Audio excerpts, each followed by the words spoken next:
வீட்டில் இருக்கக்கூடிய அனைத்து விதமான எதிர்மறை ஆற்றல், கண் திருஷ்டி, கெட்ட சக்தி எல்லாமே நீங்க ஆரம்பிக்கணும். நம்ம வீட்டில் நல்ல ஒரு பாசிட்டிவ் வைப்ஸ் இருக்கணும். நேர்மறை ஆற்றல் அதிகமாக இருக்கணும்.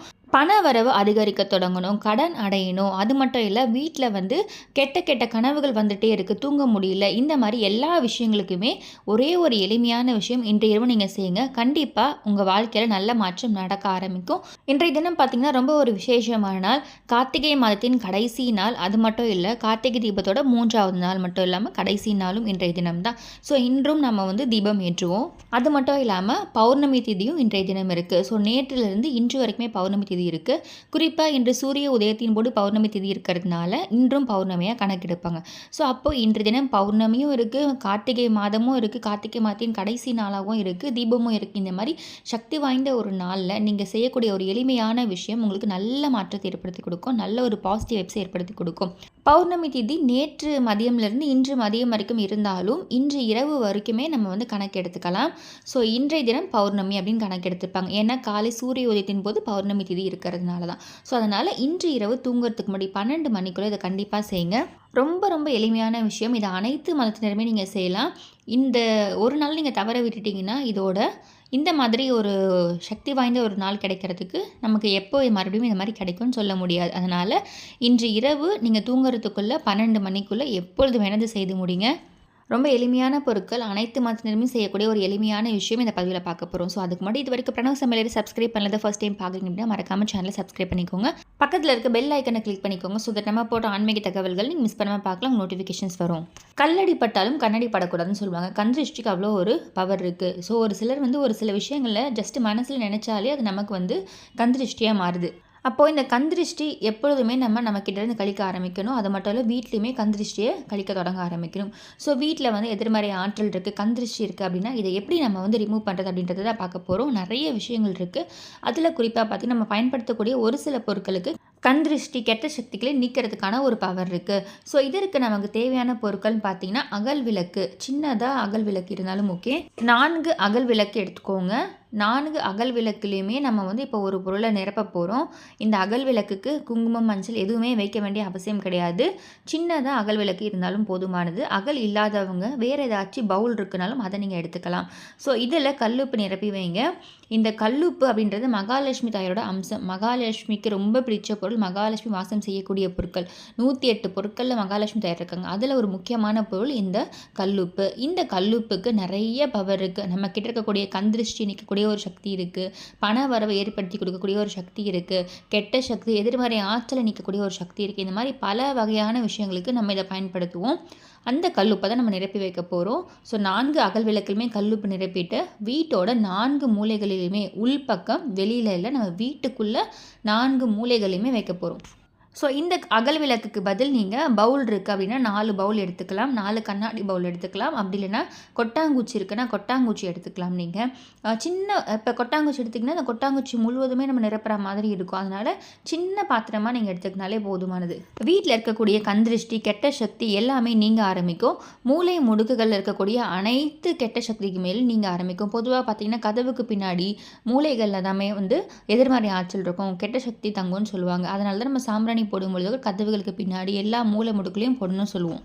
அந்த வகையில் இப்போ நீங்கள் வந்து ஒரு 4 ரூம் இருக்குது, இல்லை 5 ரூம் இருக்குன்னா ஒரு ரூம்லேயுமே 4 மூலைகளில் வைக்க முடியாது. ஸோ அப்போ நம்ம ஓவராலாக நம்ம வீட்டோட 4 மூலைகள்லையுமே வச்சுக்கலாம்.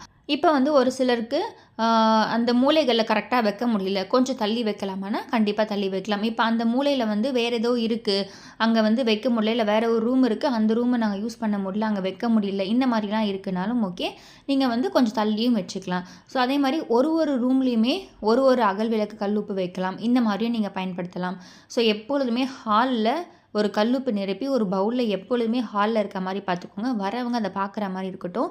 ஒரு சிலருக்கு கல்லுப்பு நீர்த்து போயிடும், ரொம்ப வந்து அழுக்கு படிஞ்சு ஒரு மாதிரி உடனே மாறிடும், இறுகி போயிடும். ஸோ இந்த மாதிரிலாம் இருக்கும் பொழுது அது வீட்டில் இருக்கக்கூடிய கந்திருஷ்டி நெகட்டிவிட்டியாக இழுத்து வச்சுருக்குன்னு அர்த்தம். ஸோ அதை நீங்கள் அப்படியே கைப்படாமல் ஒரு பவுலில் தண்ணி பிடிச்சி அதில் போட்டு அந்த தண்ணியை எடுத்து போய் வெளியே கொட்டிடுங்க.